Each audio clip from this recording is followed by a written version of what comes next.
I think the next keynote will be a perfect fit, an enthusiast for capital markets. Let's take a closer look at financial asset tokenization, specifically how to avoid disaster. Join me in welcoming Ralf Kubli, board member. I'm here with a word of caution and hope, because we're in trouble when it comes to tokenization, but there is hope. There's people that actually think about it quite profoundly and will prevent disaster. That's my title, right? So we are headed for disaster, and why is that the case?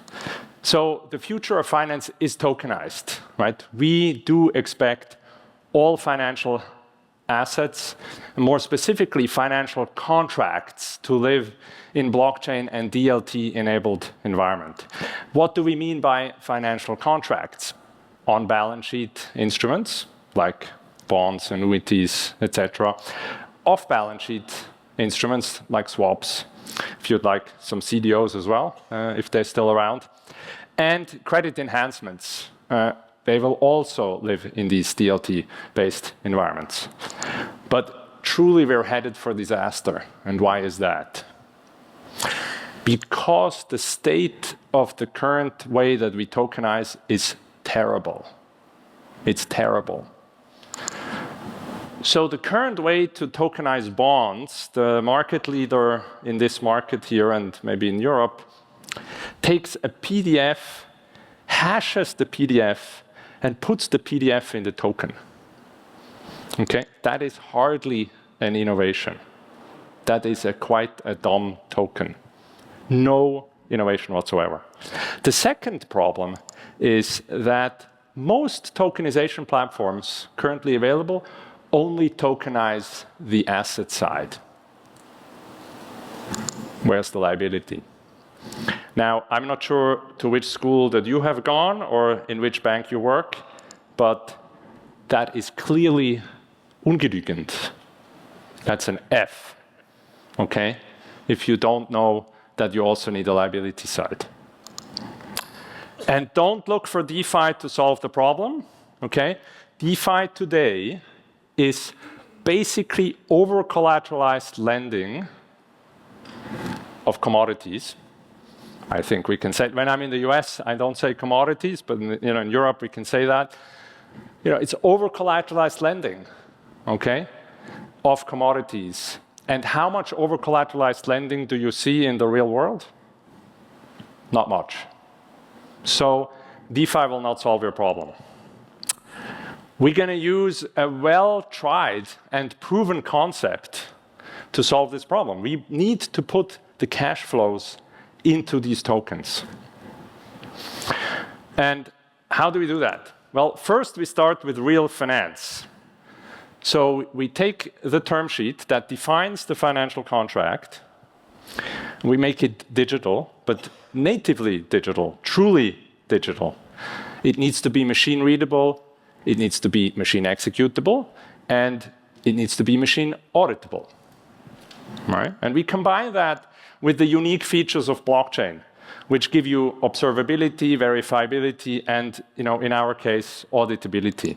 And what is the result? The result are smart financial contracts, truly smart contracts, smart financial contracts that describe and represent the financial obligation that the parties have entered into on a blockchain. So how do we solve this currently? I'm with Casper Association, and there is a company, I will mention this afterwards, that is tokenizing on the Casper blockchain, and we do have an actual client. This client has leasing contracts, a lot of them, and loans, term loans, and we are actually tokenizing these financial contracts. As I said before, we do it the right way. So we have the asset side represented, we have the liability side represented, and we have an ownership ledger, okay? And because we do like blockchain so much, we also represent the collateral on chain. So these are cars, could be other types of infrastructure, could be any collateral, really. Now it's a bit difficult to collateralize, to tokenize a car, so we just represent the car on chain. I'd like to see someone. And what is the result of this? This is basically giving you a near real-time balance sheet on a granular level. And why does this company want to tokenize its $4 billion on its balance sheet?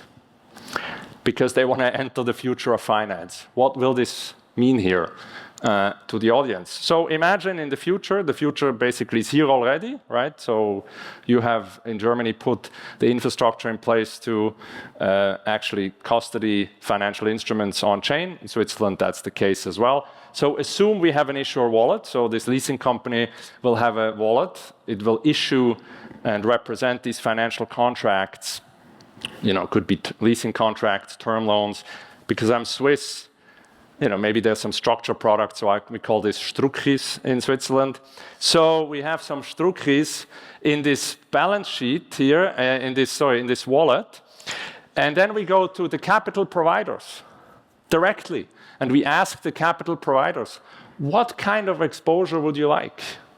And the capital provider says, well, you know, I really like the painters and, you know, the coffee machine servicers.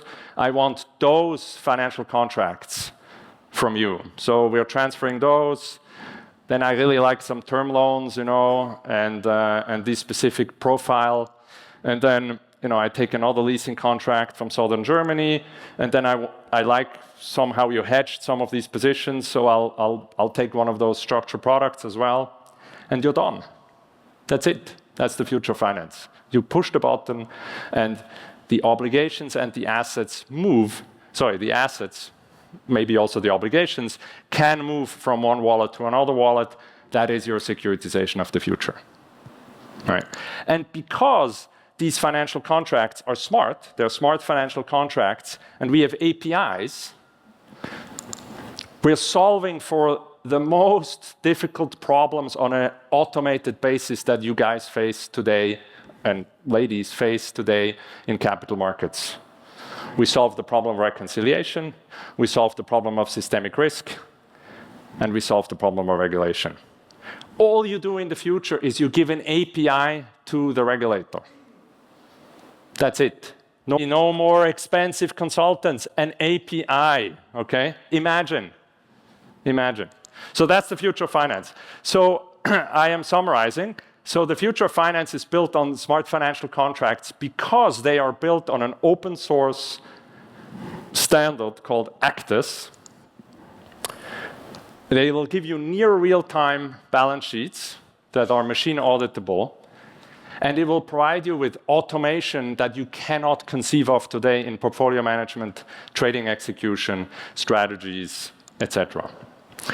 And I have two more comments. One is, if you do not have a standardized description of the cash flows in these tokens, no one will use your infrastructure. Because the value add in comparison to the old legacy environments does not exist. It is not enough value. This will be all white elephants. But really, to avoid disaster, you need to look at ACTUS standard and start thinking about in smart financial contracts. So that's the end. The panelists will debate my position.